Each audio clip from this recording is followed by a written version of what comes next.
আসসালামু আলাইকুম প্রিয় দর্শক মণ্ডলী, আপনাদের সবাইকে স্বাগতম আমার বাগেরহাট রাইডার চ্যানেলে। দর্শক মণ্ডলী, এখন বাজে হচ্ছে 5:30। এখন খুলনার দিকে রওনা দিলাম। খুলনায় যাওয়ার উদ্দেশ্য হচ্ছে আমার এক ফ্রেন্ডের ওয়াইফ অসুস্থ, তাকে একটু দেখতে যাচ্ছি।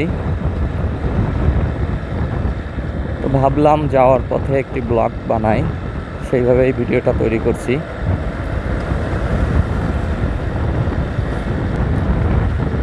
আমার বাগেরহাট রাইডার চ্যানেলটি নতুন চ্যানেল এবং সাবস্ক্রাইবারের সংখ্যা কম। আপনারা যারা দর্শক আছেন তাদের সংখ্যাও অনেক কম, কিন্তু তারপরেও আমি আমার চেষ্টা চালিয়ে যাচ্ছি। হয়তোবা আমার ভিডিওগুলো ভালো হয় না, আপনাদের দেখার মতো হয় না, কিন্তু তারপরেও চেষ্টা করতেছি, দেখি ভালো করতে পারি কি না। যেহেতু ভিউয়ার কম থাকে, সেহেতু ভিডিওগুলো তৈরি করতে যে পরবর্তীতে যে আগ্রহ থাকে, সেই আগ্রহ কিন্তু তেমন কাজ করে না। আমার এই যে ভিডিওগুলো তৈরি করতেছি, আমার এই যে দেখেন, আমার হেলমেটের সামনে বড় এক মোবাইল নিয়ে আমি এই ভিডিওগুলো তৈরি করতেছি। আমার ফোনটা হচ্ছে স্যামসাং M21। তো এই ফোনটা যথেষ্ট বড়, সাইজে অনেকটা বড়। আমি একজন ছোট ইউটিউবার। আমার চ্যানেল আছে দুইটা, একটা হচ্ছে কৃষি পরামর্শ আর একটা হচ্ছে বাগেরহাট রাইডার। এই যে চ্যানেল দুইটার, আমার কৃষি পরামর্শের সাবস্ক্রাইবার সংখ্যা একটু বেশি আছে, কিন্তু এখনও মনিটাইজ হয়নি। কিন্তু বাগেরহাট রাইডার চ্যানেলটিতে সাবস্ক্রাইবার সংখ্যাও কম, ভিউয়ার সংখ্যাও কম, ওয়াচ টাইমও কম।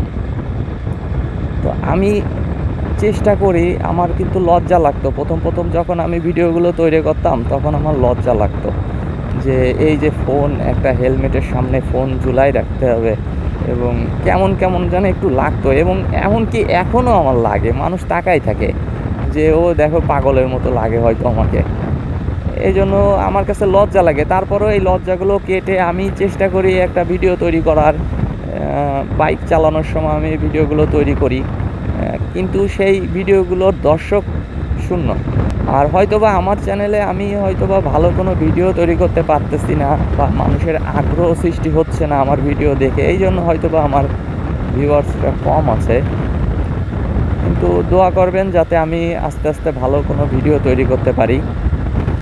সুপ্রিয় দর্শক মণ্ডলী, আজকে আপনাদের কিছু খুলনা শহরের রিয়েলিটি দেখাবো, যেটা বাস্তব হয়ে থাকে। এইসব বিষয়ে দু একটা ঘটনা আপনাদেরকে দেখাবো। দেখুন, রাস্তায় এইসব বিষয় দেখে শুনে যদি গাড়ি না চালান, তাহলে আপনি নিজেই বিপদে পড়বেন, আর পরে কিন্তু আফসোস করবেন।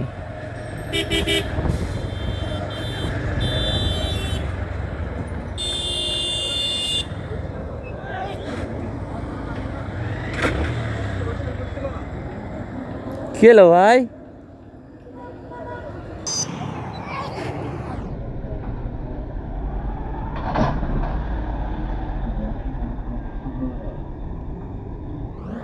কি হলো ভাই?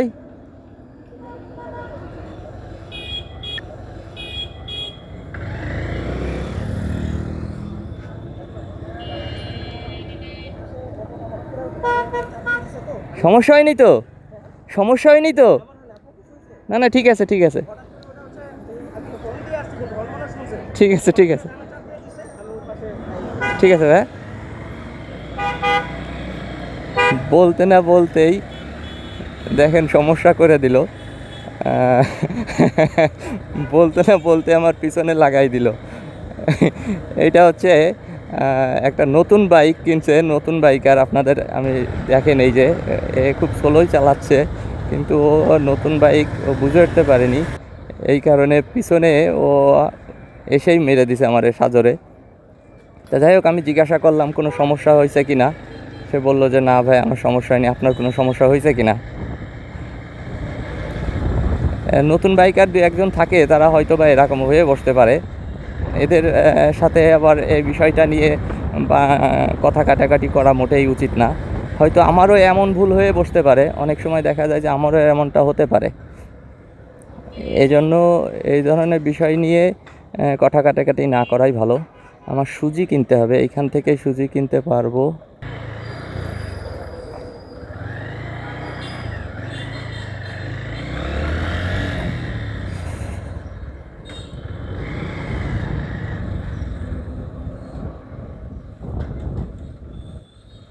এখানে হয়তো বা পাবো।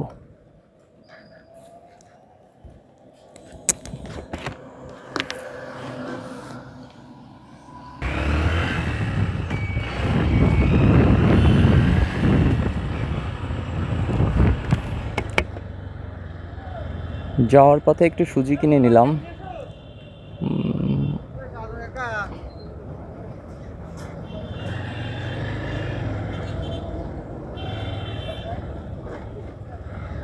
যাই হোক, যেটা বলতেছিলাম সেটা হচ্ছে রাস্তায় এই যে ভাইটা যেভাবে আমার পিছনে এসে লাগাই দিল, উনি হয়তো বা নতুন চালানো শিখছেন বা বাইক কিনেই চালানোটা শিখছেন।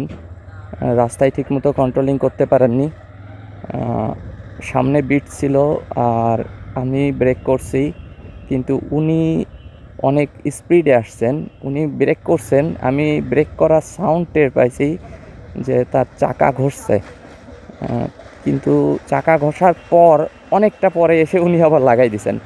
তার মানে উনি অনেক দূরের থেকে, আমি তো দেখলাম, আমি যখন সোনাডাঙ্গা ক্রস করতেছিলাম সেই টাইমে দেখলাম যে উনি তো আস্তে চালায় আসতেছেন, কিন্তু উনি যে এই রোডে এসে অত দ্রুত গাড়ি চালাইছেন এটা আমি বুঝতে পারিনি।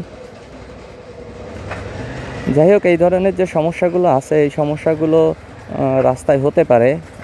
আমার ভুল থাকতে পারে, তার ভুল থাকতে পারে। তো এই ধরনের ভুলগুলা আমরা মিলেমিশে মীমাংসা করে নেওয়াই ভালো। এটা নিয়ে কথা কাটাকাটি বা মনোমালিন্য করা উচিত নয়।